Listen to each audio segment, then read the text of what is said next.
Hi, I'm Wahid Finley, anxiety and panic attack specialist. I've got with me my client today, Josie. Hi, Josie. Hi, Wanda. Wahida. Wanda, sorry. It's really hard to say, I know.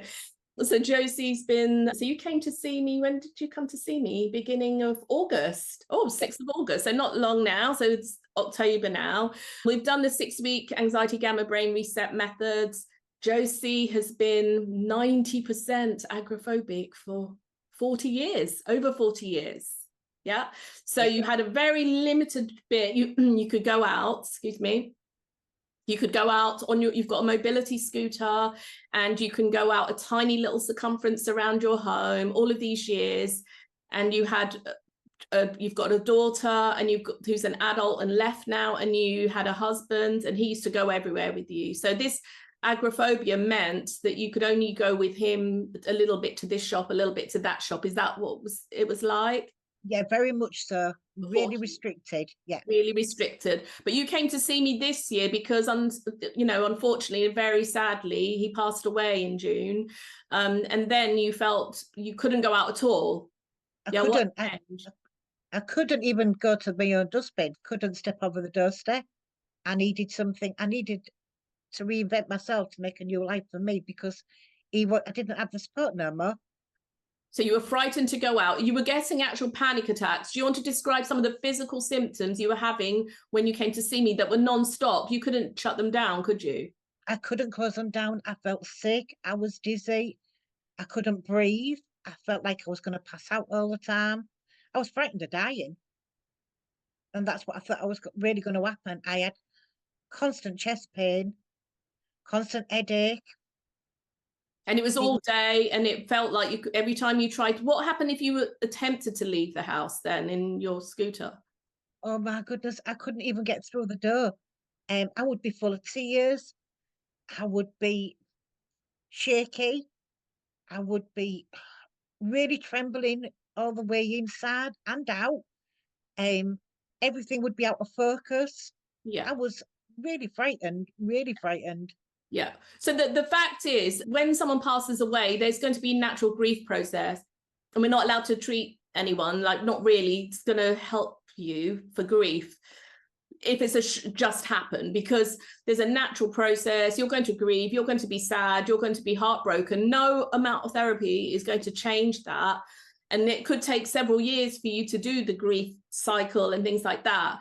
But the reason, and I do help people with grief later on if it's affecting their life and making them sad, making them depressed, making them not go out. So although it's just a few months, I had to see you because you couldn't go out and you were having panic attacks, weren't you? So that's the reason. It wasn't because of just the grief or anything like that. I wanted you to be free to enjoy life. But the other thing is you developed health anxiety and you were scared of dying. And this led to you. Can you explain what was happening with your sleeping arrangements? I was sleeping downstairs. I didn't go to bed. I was sleeping on the sofa every single night.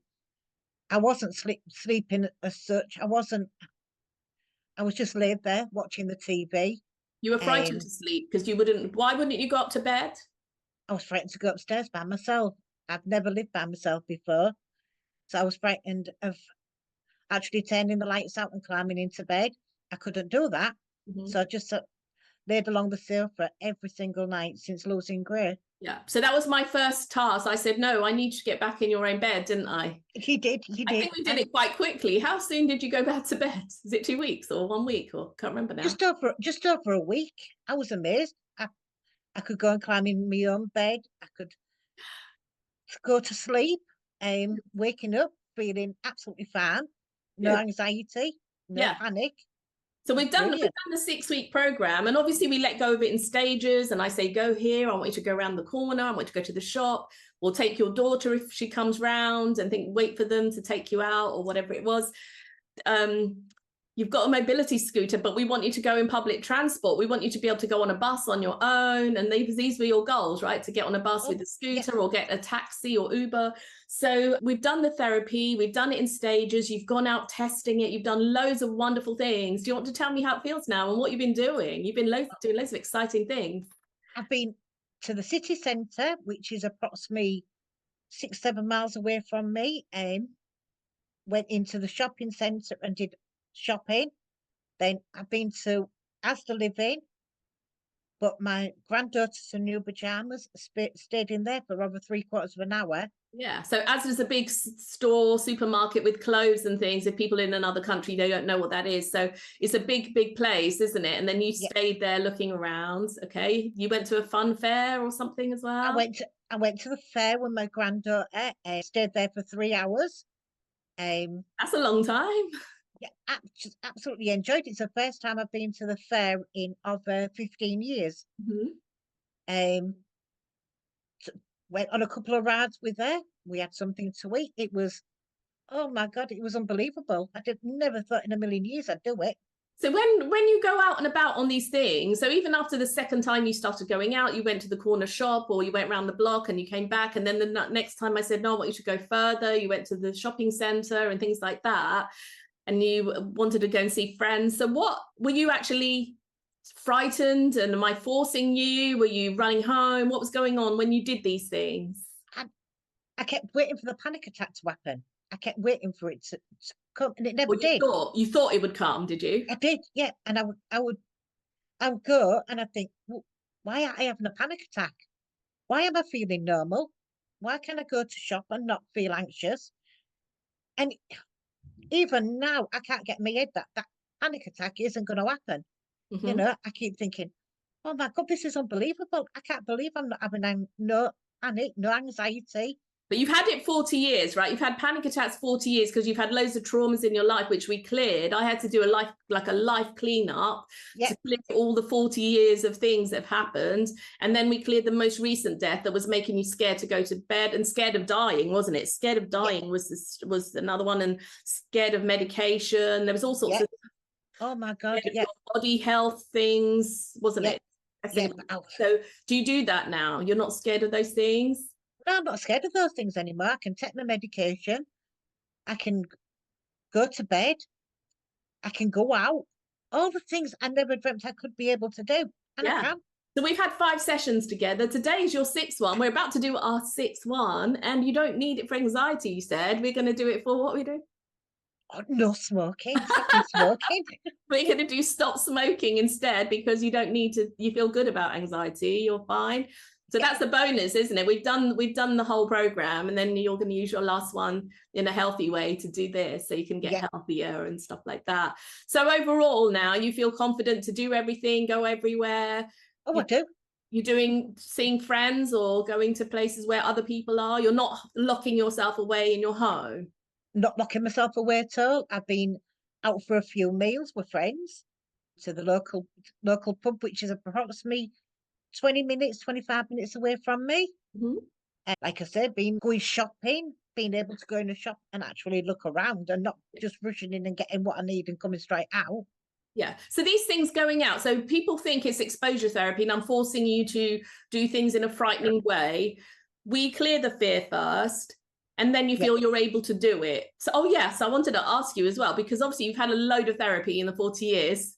Oh my God. And you've had loads of hypnotherapy, because some people say to me, oh, I've tried hypnotherapy and it doesn't work.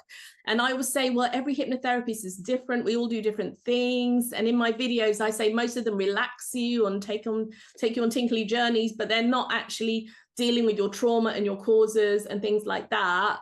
So only part of what I do is hypnotherapy anyway, but you've seen a bunch of hypnotherapists for long periods of time. So do you want to tell me your therapy that you've had in 40 years?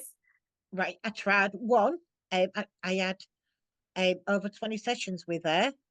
Nothing. 20 sessions of hypnotherapy. 20 sessions of hypnotherapy. Okay. And the other one?